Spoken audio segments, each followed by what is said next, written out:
دانیہ قرآن academy.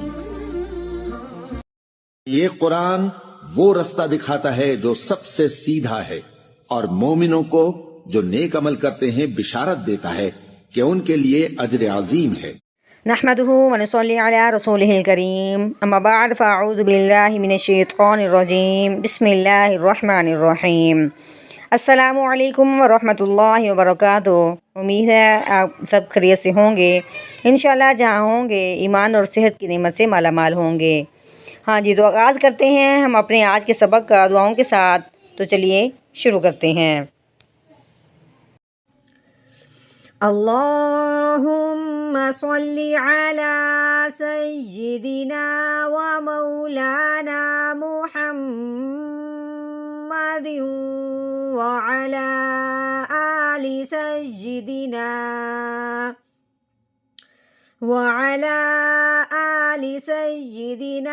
و مولانا محمد وبارک وسلم۔ رب اشرح لی صدری ویسر لی امری واحلل عقدۃ من لسانی یفقہوا قولی۔ رب زدنا علما رب زدنا علما رب زدنا علما۔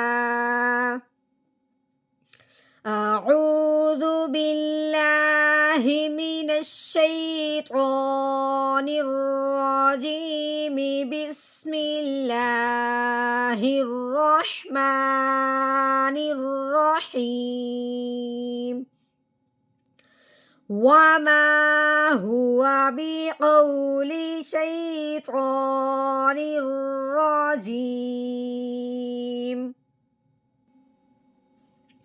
ہاں جی، واو متحرک ہے۔ متحرک اس کو کہتے ہیں کہ زبر زیر پیش کو حرکت کہتے ہیں۔ اب یہ زبر والی حرکت جب جس حرف کے اوپر آئے اس حرف کو متحرک کہتے ہیں، یعنی کہ واو کے اوپر حرکت آنے کی وجہ سے واو متحرک ہو گیا۔ ٹھیک ہے، اب سمپل آواز میں کہیں تو واو کے اوپر زبر آ گئی تو کیسے پڑھیں گے؟ واو زبر وا، میم کے اوپر زبر ہے، آگے کیا ہے؟ الف۔ الف سے پہلے حرف پہ جب زبر آ جائے تو اس الف پہ مد کا قاعدہ جاری ہوتا ہے، یعنی اس الف کو ایک الف کے برابر لمبا کیا جائے گا۔ کیسے؟ میم الف زبر ما، واما، ہا کے اوپر پیش ہے، ہا پیش ہو، واما ہو، واؤ کے اوپر زبر ہے، واؤ زبر وا، وما ہوا۔ با کے نیچے زیر آ گئی، با زیر بی، قاف کے اوپر زبر، آگے واؤ ساکن۔ واؤ ساکن کو کہتے ہیں جزم جس حرف کے اوپر آتی ہے اس حرف کو ساکن کہتے ہیں۔ اب جزم آئی ہے واؤ کے اوپر جس کا نام ہو گیا واؤ ساکن۔ تو اب جاننا یہ ہے کہ اس واؤ ساکن پہ ماد کا قاعدہ جاری ہوتا ہے یا لین کا۔ تو اس کو سمجھنے سے پہلے پیچھے دیکھا جائے گا کہ پیچھے جو حرف آیا ہے اس کے اوپر کون سا اعراب ہے، زبر ہے، زیر ہے یا پیش ہے۔ تو ہم نے دیکھا ہے کہ واؤ ساکن سے پہلے زبر ہے، تو جب واؤ ساکن سے پہلے زبر آ جائے تو اس واؤ ساکن پہ لین کا قاعدہ جاری ہوتا ہے، یعنی کہ اب ہم نے کیا کرنا ہے کہ واؤ ساکن کو نرمی سے پڑھنا ہے، کھینچ کے یا جھٹکا لگاتے ہوئے بالکل نہیں پڑھنا۔ قوف واؤ زبر قو، نہ تو ہم نے قو جھٹکا لگانا ہے نہ ہی قو لمبا کرنا۔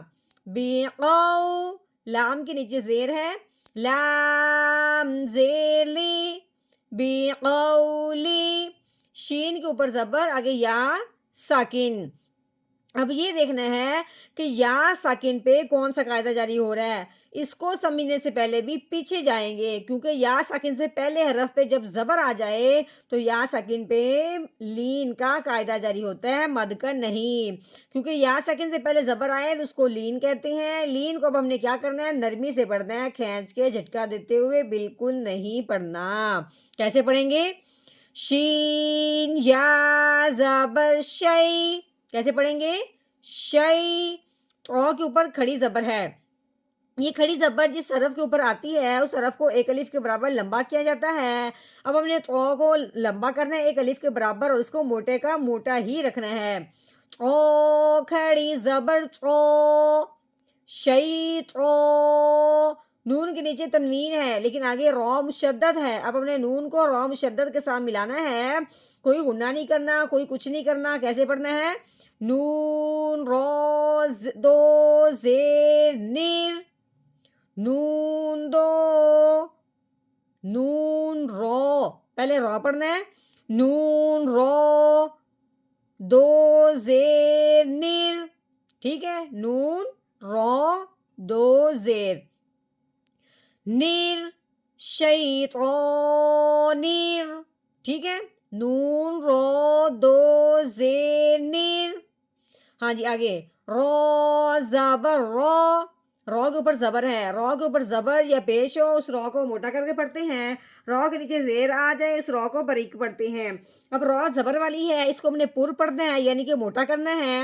رو زبر رو، را یہ بالکل نہیں پڑھنا، ٹھیک ہے. جیم کے نیچے زیر ہے، آگے یا ساکن ہے. اب یا ساکن پہ دیکھنا ہے کون سا قاعدہ جاری ہوتا ہے. یا ساکن سے پہلے حرف پہ جب زیر آ جائے تو اس یا ساکن پہ مد کا قاعدہ جاری ہوتا ہے. کیسے؟ یعنی کہ ہم نے اس کو ایک الف کے برابر لمبا کر کے پڑھنا ہے، جھٹکا لگاتے ہوئے نرمی سے بالکل نہیں پڑھنا.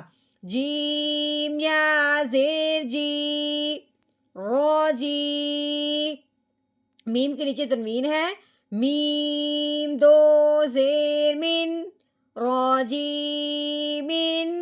اب یہ گول دائرہ ہے، اس کو وقف کہتے ہیں. جب وقف آ جائے تو آخر والے حرف کو ساکن کر دیتے ہیں اگر وہ ساکن نہ ہو. یہاں پہ میم ساکن نہیں ہے، میم کے نیچے کیا ہے؟ دو زیر ہیں. اب ہم نے کیا کرنا ہے؟ میم کو ساکن بنانا ہے. ساکن بنانے کے لیے ہمیں دو زیر جو ہے تنوین ہے اس کو گرانا پڑے گا. تو کیسے پڑھیں گے؟ آگے وقف، راجیم، شیطان الرجیم. وما هو بقول شیطان الرجیم.